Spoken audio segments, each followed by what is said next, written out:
Babar and the team will have to make a statement tomorrow so that the PCB doesn't have to make another statement, right? Can they make that statement tomorrow against a team that has been in great nick? Yeah, South Africa. What has been the game changer for South Africa? Of course, Quinny de Kock. He's got 3 centuries, so he's been in absolutely brilliant form. Don't know if Bavuma is going to be playing tomorrow or not. We don't have news about that. But I think the game changers for them, Joy, have been that Markram and Klaasen at 4 and 5 have just been, gold and platinum. No, absolutely. And see, all their batting has worked well, but Markram and Klaasen have managed to give them the acceleration because de Kock has given them start. They've got acceleration in the middle. They've got consistency in the middle, acceleration in the end. Yeah. So all 3 have been covered. And the interesting thing is that, okay, Chennai might be a slightly slow pitch. It hasn't been that slow though, to be honest with you, as we thought it would be. Yeah. The 2 of probably the best international players of spin are Markram and Klaasen. Yeah. They're both excellent players of spin. And if you look at it that way, Keshav Maharaj is not a bad batter against spin either. Yeah. So this is not a team that, originally South African side, you said, put them on a spinning wicket and see what happens to them. Yeah. That's no longer the case with this. But also the thing is that Pakistan has not done anything with spin this time anyway to cause any concern or any discussion for South Africa. No, I think they'll hope that Nawaz is available. Yeah. So that is something which on that pitch we've seen what a left arm finger spinner can do. Yeah. So they'll be looking at that. By the way, there's more news. There's more news that Hassan Ali is not well. Yeah. He's got a fever, so which means Mohammad Wasim Jr. may play in his place. He's got the flu or something, so he's unwell, which means that Mohammad Wasim Jr. comes in his place. Which also means that it's not going to help Pakistan's campaign because Hassan Ali was the only bowler who looked very good in that previous game against Afghanistan. Was bowling well, looked like he was coming in form and rhythm. But if he's also missing out, then it's not going to be. Is there any news in Mohammad Nawaz? Because I think he's vital. Because otherwise it's a straight swap. They will take away the second seamer of necessary and put in Mohammad Nawaz. Yeah, I don't know. We don't know. We've got Hassan Ali's news right now. With Hassan Ali's news came, I just started thinking that how they say, sir, in poverty the flower is wet, right? Kangali mein aata gila, right? That's exactly what has happened. The one bowler. Today is that day. I've done the Hindi show for many days, so I'm translating Hindi proverbs into English, rather literally. But that's what's happening with them. He has been their only successful bowler. Harris Roth has gone for runs. Shaheen Afridi has not been the danger Shaheen Afridi we've been expecting, or Pakistan has been expecting. Their spinners have not shown up.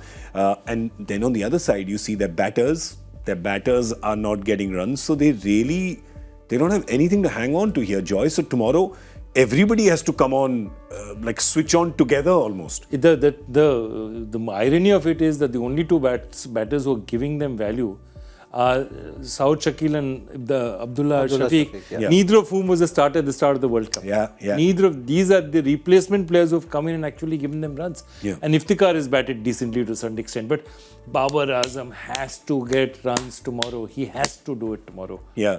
He's seeming a little off color, isn't he, Zach? Babar, just in general, demeanor, not just his batting, but just general. You're talking about a tournament like World Cup, and if you're having a campaign like how they are having, players getting injured just leading up to the tournament, then during the tournament you have that illness which forced few players not to take part, and him not being in form. So it's just adding up. So previous game you've seen that he scored 74, 75 runs, which would give you enough confidence going into the next one.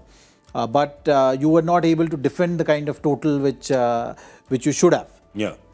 Then what happens is suddenly your good innings also looking like an average innings. Yeah. And that's what is happening with him. So even if he has scored runs, there was criticism about how he batted slowly or he didn't take the initiative. All those kind of things. So he must be thinking at this stage that I've got runs, but now you're criticizing me for batting slowly. So that's the kind of situation he is in, which is not an easy one. Also on that pitch, anyone you would have asked, 280, expecting Afghanistan to chase 280 on a pitch like that with a little bit of help for spinners, everyone would have told you that this Pakistan's got the game wrapped up. It was great. That they managed to do it so easily just took everyone. It didn't surprise people, it shocked people because it was great batting though. Yeah, absolutely. And it was picture perfect. I mean, they didn't go a step wrong. Each and every one of their batsmen contributed. Yeah. So the point is, they also think of the luck they've hit.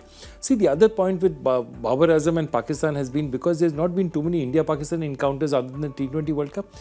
they've won a lot of bilaterals. They've reached their number one position, winning a lot of bilaterals, where so much attention has not been focused on the team. So they've done their job, they've done it well. And Babar Azam is a quiet and smart captain that way.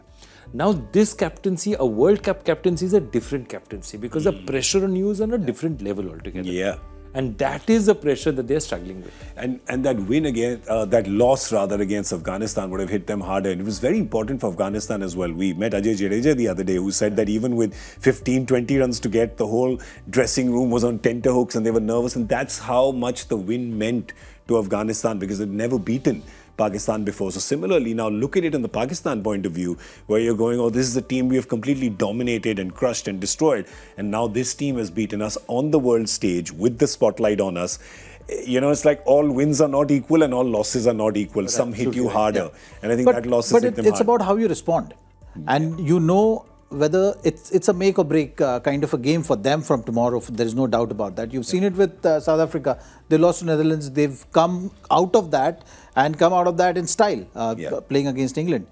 So you look at Pakistan also in the same light. Yep. Tomorrow they're playing against strong team. If you put up a good show, it's just going to boost your confidence. It's just going to give you that belief. You're just going to be going all guns blazing. There is no doubt about that. And you've seen Pakistan do this in the past. Yeah. So now, when there is so much criticism, you've lost to Afghanistan, you know you have to go out there and show the world you're capable of beating any side. Let's get our predictions for tomorrow. Not who's going to win, but one player from each side to watch out for. The top performer. Come on, Zach, we start with Pakistan first. Their top performer. Pakistan, I think Abdullah Shafiq is batting well. So if he gives them the start, I think those nerves will ease down there in that camp. Okay, that's yours. Who's yours? Klassen, because I think he's a... No, Pakistan first. Pakistan, I think, I honestly feel Haris Rauf needs to come to the party if Pakistan's going to do anything. Haris Rauf. Okay, I'm picking the captain. I'm picking Mughal-e-Azam, Babar-e-Azam. I'm picking him. South Africa now, come on.